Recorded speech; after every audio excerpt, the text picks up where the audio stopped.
Hey guys, just a little bit of a tutorial on how to take these off.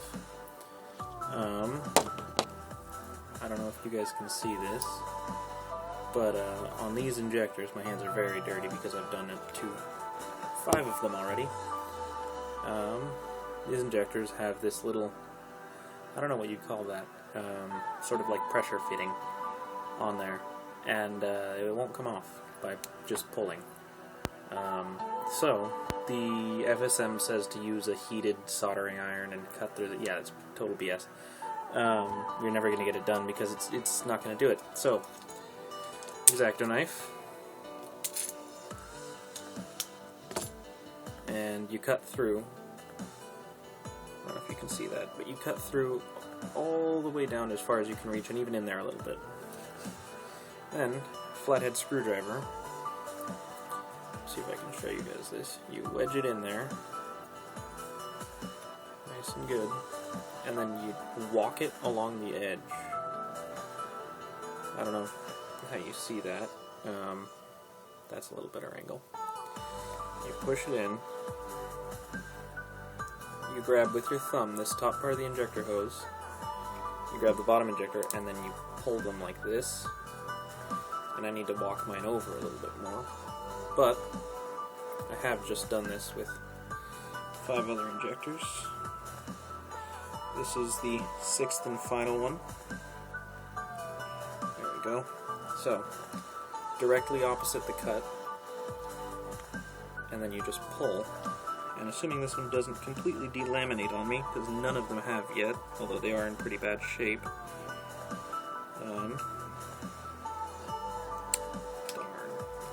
It's funny, the one time I do this on camera is the time that it doesn't totally work awesomely. Yeah.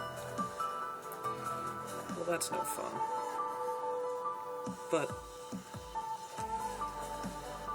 it's still doable.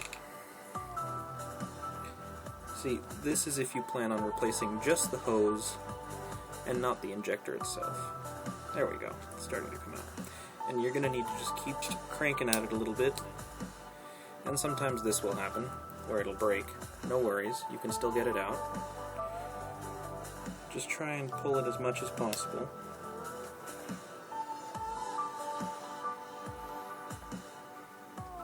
And it is quite a bit of work, but then again, you went through all the work to take these injectors off of the fuel rail and out of the manifold, so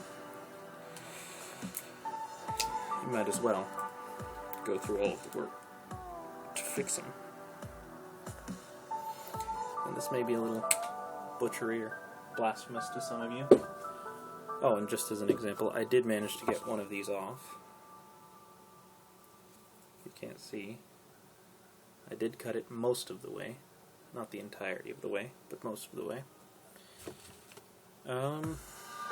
So usually, sometimes this will happen. Not usually. Sometimes this will happen. This is the second time it's happened to me so far.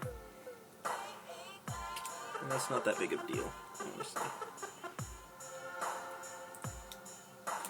Because you still can just dig it out. The good news, honestly, is that you can take off, or that you're going to be taking off, the little blue, sometimes black, sometimes green, pressure fitting type thing. So you can just mangle that as much as you want. Some people say to use like a Dremel or a grinder, and the only problem I have with that is I do have a Dremel and a grinder. The only problem I have with that is if you manage to nick the actual injector, you'll ruin it. And I know I wouldn't trust myself to be steady-handed enough to be able to dig this out, because that is definitely not the case.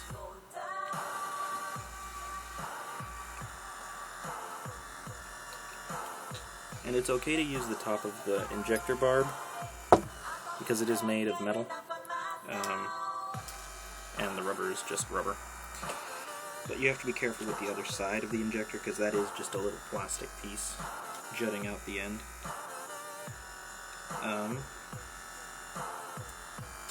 Dear, I may have to edit this slightly, just because... I may have to edit this slightly, because this is going to take me a bit of a while, and you're not going to like me sitting here fighting with it, so I'll leave the camera running now.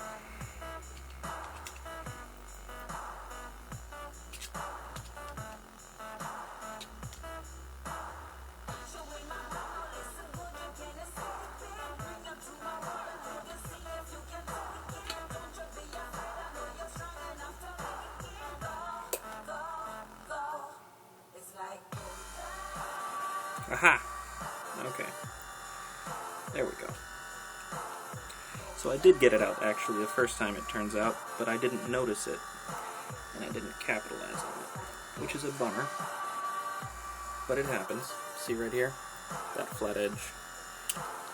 I didn't notice it first, and as a result, did not use it.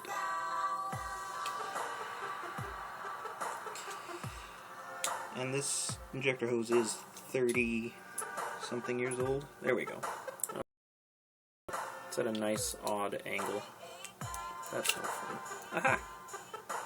So then you see, this little piece comes right off. You can stick the injector back in its holder. And, providing that you have bought more 5/16 pressure rated hose, like I have, here, you can use this exact same one to cut the lengths to about, say, 2 inches. A little more for safety. And then clamp them. I got this little box. Clamp them to the barbed end of the injector. And then use another set of clamps. These are some clamps that I have. They might be original, they might not be, I don't know. They still work. On the other end to clamp it to the fuel rail. So, thanks for watching, guys. Let me know in the comments what you think.